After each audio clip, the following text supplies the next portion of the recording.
Edith Labelle here backstage with Dan the Outlaw Hardy. We just got done the trilogy number 3. Finally, it was it was a big 3 days, and you've been, it's been a crazy year, right, with the pandemic. Your schedule's always crazy. How is it to be back?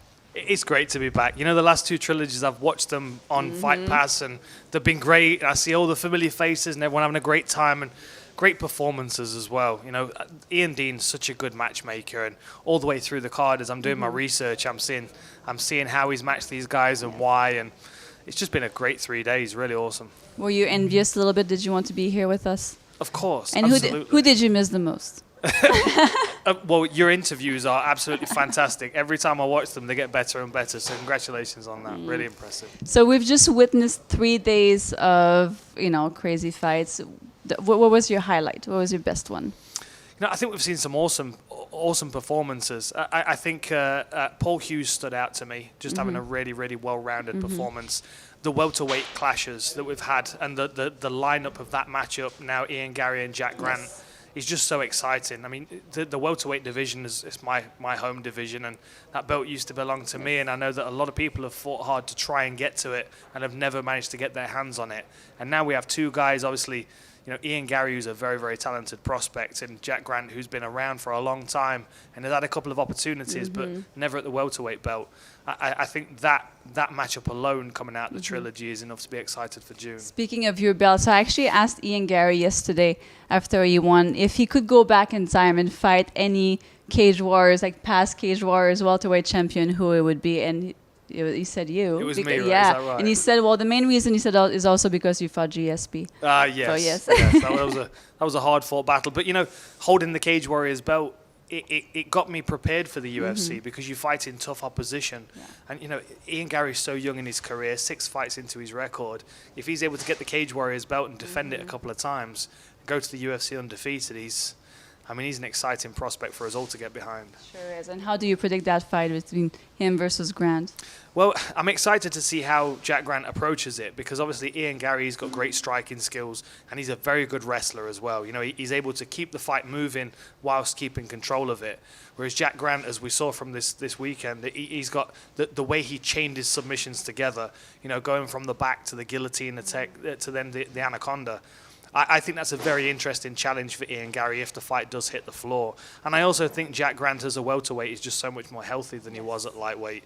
I mean, he's a tall, rangy guy. All these welterweights are getting bigger and bigger, or I'm just getting older and smaller perhaps. But I think it's a really, really evenly matched fight. And I think Jack Grant's ground game and his experience is good to balance out Ian Garry's striking and wrestling ability and his confidence. We've had some crazy things happening, as always. And what did you think about that disqualification that happened with Jack Cartwright? You know what? It was happening right in front of us at times in the commentary booth, and I don't think it was intentional. I don't think he was intentionally clashing heads with... Do you feel it was his height that really played part? Absolutely it was. And it was happening a lot more when he was throwing elbows. I just think it was a stylistic thing. He was dropping all of his body weight into the shots. And Cartwright was doing a good job of controlling his wrists and, stifling his posture as well. So I think it was unfortunate. But then at the same time, it's a world title fight, and a clash of heads causes a cut and causes problems for everybody. It was the right call. I mean, he was warned plenty of times. You've got to be careful of your weapons when you're fighting for the title, for sure.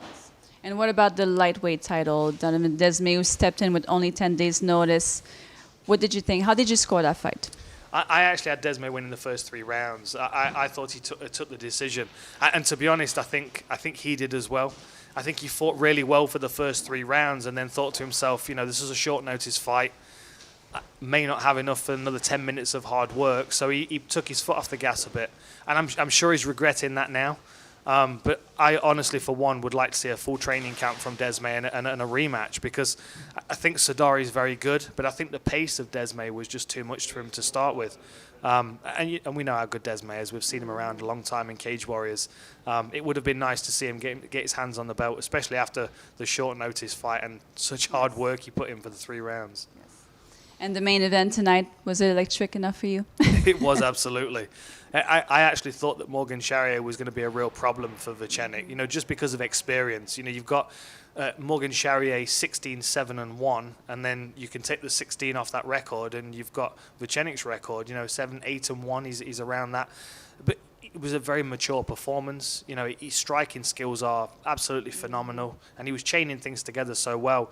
It made Charrier quite uncomfortable, and the times in which he was clinched and holding him against the fence, it was almost like, well, I will grapple with him, but I don't really want to strike with him at this point.